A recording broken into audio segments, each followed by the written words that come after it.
नाम उच्चारण करना चाहिए या नहीं करना चाहिए। भागवत कहती है कि अपने वंदनीय, पूजनीय, अर्चनीय और अत्यंत प्रेमी जन का, सम्मान्य व्यक्ति का कभी नाम उच्चारण नहीं करना चाहिए। अभी बताया सबसे प्रिय, सबसे वंदनीय, सबसे अर्चनीय, सबसे हृदय के करीब रहने वाले मेरे प्रभु परमात्मा, उनका तो नाम हम हर पल जपते रहते हैं। तो फिर तो क्या भगवान की आयु प्रतिष्ठा कम हो गई? तो क्या भाई, बिना नाम उच्चारण किए, बिना नाम लिए कार्य भी नहीं बनता, और नाम ले तो परेशानी। भागवत कह रही है, सोचे भगवत प्रेमियों। हाँ, एक बात तो ये निकल के आती है कि अपने सम्मानीय व्यक्ति, जैसे गुरु, अपना मालिक, एक नारी का पति या ज्येष्ठ या कोई इष्ट, उनका नाम लें तो बहुत ही सम्मानीय शब्दों के साथ, विशेष परिस्थिति में, सांसारिक जो लोग हैं उनका नाम अगर लें तो विशेष परिस्थिति में, विशेष सम्मान शब्दों के साथ में। और परमात्मा ईश्वर तो संसार से ऊपर है। हाँ, उनका नाम लेने के लिए भाव, प्रेम, भक्ति, मन, आत्मा की कर्ण पुकार के साथ लेना बहुत ही जरूरी है।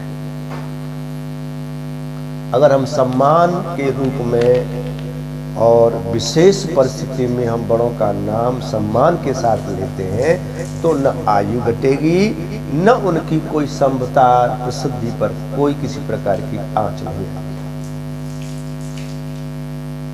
इसीलिए परिस्थितिवश हमको ये चेंजिंग करनी चाहिए। और रही बात गुरु की, क्योंकि तुलसीदास जी ने कहा कि बंदो गुर पद कंज कृपा सिंधु नर रूप। अब इसके दो अर्थ हैं।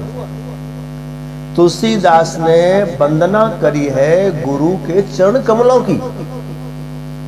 कृपा सिंधु, कृपा सिंधु का मतलब है कृपा का सागर। और कृपा का सागर कौन है? कृपा का सागर है वो परम पिता, परम स्वरूप ब्रह्म, परमात्मा, ईश्वर, इष्ट भगवान जिसे हम कहते हैं, वो कृपा का सिंधु है। तो कृपा का सिंधु भगवान का नाम है, कृपा का सिंधु गुरु का भी नाम है। इसीलिए गुरु को कृपा सिंधु कहा। नर रूप हरि का, अर्थात भगवान ही नर का रूप धारण करके गुरु के रूप में आए हैं। ऐसे गुरु के चरण कमलों की वंदना करने से महामोह रूपी अंधकार खत्म हो जाता है।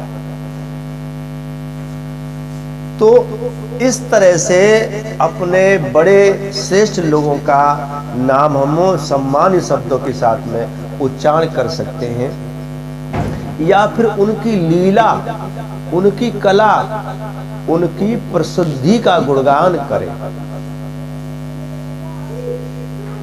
इसीलिए कहते कि बंदो गुरु पद पदम परागा। गुरु का तो चरण ही, नाम उच्चारण करना, चरण में वंदन करना ही परम श्रेष्ठ कह दिया। सुरच सुभाष सर सर लगा। तो कहने का तात्पर्य है कि विशेष परिस्थिति में हमें अपने श्रेष्ठ जनों का नाम सम्मान्य शब्दों के साथ में उच्चारण करना चाहिए। जैसे कहा है ना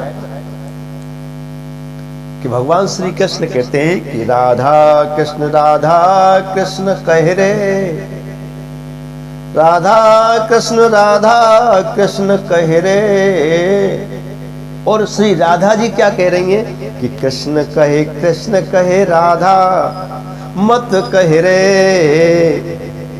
कृष्ण कहे राधा मत कह रे। देखो भगवान कृष्ण राधा राधा राधा राधा जो पुकारता है, अब मैं दौड़ा दौड़ा आता हूं, कहते हैं ना, राधा रानी को पुकारोगे श्याम दौड़े चले आएंगे।